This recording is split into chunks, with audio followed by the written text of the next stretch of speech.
ప్రజాహితం కోసం పనిచేస్తున్న ప్రజాప్రభుత్వాన్ని బదనాం చేసే వారికి ప్రజలే కర్రు కాల్చి వాత పెట్టాలని ముఖ్యమంత్రి రేవంత్ రెడ్డి సూచించారు.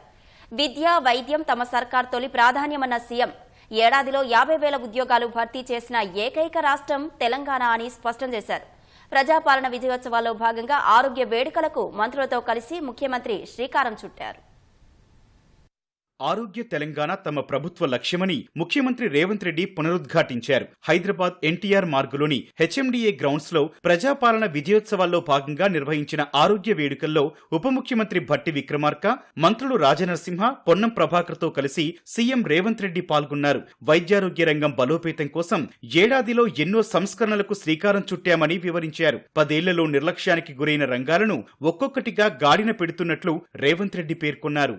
ప్రభుత్వం యొక్క ప్రాధాన్యత విద్య, వైద్య రంగం అని అధికారంలోకి వచ్చిన తొలి నాళ్లలోనే 7,750 మంది వైద్య ఆరోగ్య సిబ్బందిని నియమించడమే కాకుండా 6,496 ఖాళీలను భర్తీ చేయడానికి పరీక్షలు పూర్తి చేసి తొందరలోనే ఇంకొక 6,500 మంది దాదాపుగా ఒక సంవత్సరంలో వైద్య ఆరోగ్య శాఖలో 14,000 మంది నియామకం స్వతంత్రం వచ్చిన నాటి నుంచి ఈ రోజు వరకు జరగలేదు అని చెప్పి నేను అధికారికంగా చెప్పదలుచుకున్నా.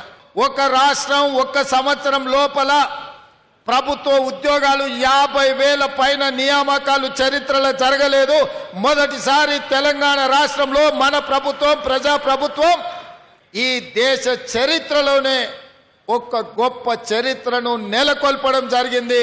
108 కోసం 136, 102 కోసం 77 అంబులెన్స్లకు సీఎం జెండా ఊపి ప్రారంభించారు. 28 పారామెడికల్, 16 నర్సింగ్ కాలేజీలను వర్చువల్ గా ప్రారంభించారు. 33 ట్రాన్స్జెండర్ క్లినిక్లకు సీఎం శ్రీకారం చుట్టారు. 442 మంది సివిల్ అసిస్టెంట్ సర్జన్లకు, 24 మంది ఫుడ్ ఇన్స్పెక్టర్లకు నియామక పత్రాలు అందజేశారు. రైతు ఖాతాల్లో రుణమాఫీ సొమ్ము పడగానే కొందరి గుండెలు గుబేలుమంటున్నాయని బీఆర్ఎస్ అధినాయకత్వంపై విమర్శలు గుప్పించారు. ఎంతో మంది తిట్టిండ్రు, ఏం పోయేకాలం ఈ ముఖ్యమంత్రికి పరీక్షలు వాయిదా వేయమంటే ఎందుకు వేస్తలేడు అని.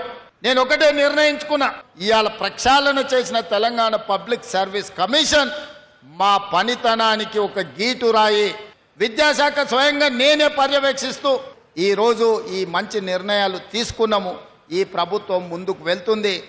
ఇప్పుడు చేసింది సరిపోదు, ఇంకా చేయాల్సింది ఉంది. నియామకాలే కాకుండా మౌలిక వసతులను పెంచాల్సిన అవసరం ఉంది. 25 లక్షల మంది రైతులకు 21,000 కోట్ల రూపాయలు వాళ్ళ ఖాతాలో వేస్తే కాసులు గలగల అంటుంటే కొంతమంది గుండెల్లో పిడుగులు పడ్డట్టుగా ఫామ్ హౌస్లో పండుకొని బాధపడుతున్నారు. వాళ్ళ బాధకు మందు లేదు. ఏదైనా మందు ఉంటే ఇక ఆ మందు జూపల్లి కృష్ణారావు గారు ఇవ్వాల్సిందే, వారు లేరు కానీ వాళ్ళ శాఖ ఇవ్వాల్సిందే. ఎందుకై బాధపడుతురు?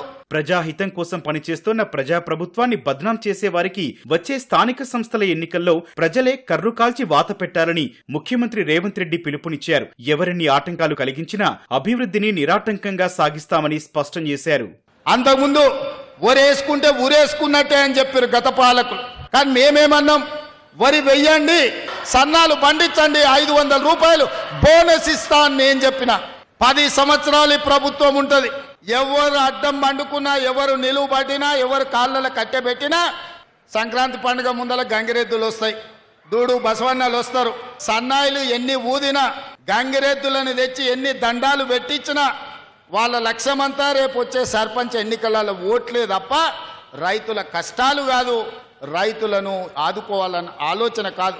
10 ఏళ్ళు లేలిన ఆయన ఫామ్ హౌస్లో వండుకున్న ఆయన ఈరోజు రైతుల గురించి మాట్లాడుతున్నారు. అందుకే ఈ ప్రభుత్వాన్ని బదనాము చేసే వాళ్లకు కర్రు కాల్చి వాత పెట్టాల్సిన బాధ్యత మీ అందరిదని చెప్పి నేను విజ్ఞప్తి చేస్తున్నా. జయ జయ హే తెలంగాణ అనే గానం తెలంగాణ జాతికి నువ్వు అంకితం ఇయ్యలేకపోయినవి, ఇది ద్రోహం కాదా అని నేను అడుగుతున్నా. సచివాలయంలో తెలంగాణ తల్లి విగ్రహం పెట్టాలని ఆలోచన నీకు రాలేదు, 10 ఏళ్ళైనా నువ్వు పెట్టలేదు.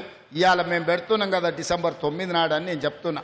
10 ఏళ్లలో గాడి తప్పిన వైద్య రంగాన్ని సంస్కరణలతో సంస్కరిస్తున్నామని ఉప ముఖ్యమంత్రి భట్టి విక్రమార్క పేర్కొన్నారు. ప్రతి అంశంపై విపక్షాలు విమర్శలు చేస్తున్నాయని మండిపడ్డారు. అధికారంలోకి రాగానే 10 లక్షల వరకు రాజు ఆరోగ్యశ్రీ కార్యక్రమాన్ని పెంచి అమలు చేస్తూ ముందుకు పోతా ఉన్నాం.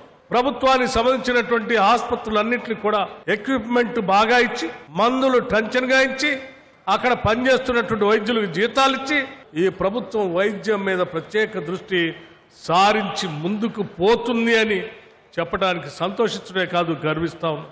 గత 10 ఏళ్లు ఆరోగ్యశ్రీని పట్టించుకోలే, డాక్టర్ రిక్రూట్మెంట్ గురించి ఆలోచన చేయలే, నర్సింగ్ స్టాఫ్ గురించి ఆలోచన చేయలేదు. ఈరోజు తగుదినమ్మా అని బజార్ రోడ్డు మీదకి వచ్చి అడ్డగోలుగా మాట్లాడుతూ ఉన్నారు. నేను అడుగుతా ఉన్నాను, భారతీయ జనతా పార్టీ సంబంధించిన నాయకత్వాన్ని కూడా ఆ 6 గ్యారంటీలు అమలు చేయట్లేదు, మీరు తొందరగా చేయాలా, నిలదీస్తామని అడుగుతున్నారు. ఏం చేయలేదా మేము? సీఎం రేవంత్ రెడ్డి సారథ్యంలో వైద్యారోగ్య రంగాన్ని బలోపేతం చేస్తున్నామని మంత్రి దామోదర రాజనరసింహ స్పష్టం చేశారు. ఈనాడు 2,000 కోట్ల రూపాయలతోటి 2,000 పడకల ఉస్మానియా దవాఖానా మనం శంకుస్థాపన చేసుకోబోతున్నాము. మన రాష్ట్ర ముఖ్యమంత్రి రేవంత్ రెడ్డి గారి చేతులపైన తెలంగాణ రాష్ట్రంలో సుమారు 4 ప్రత్యేకంగా క్యాన్సర్ సెంటర్ తీసుకురాబోతున్నామన్న విషయాన్ని మీకు సవినయంగా తెలియజేస్తున్నాను.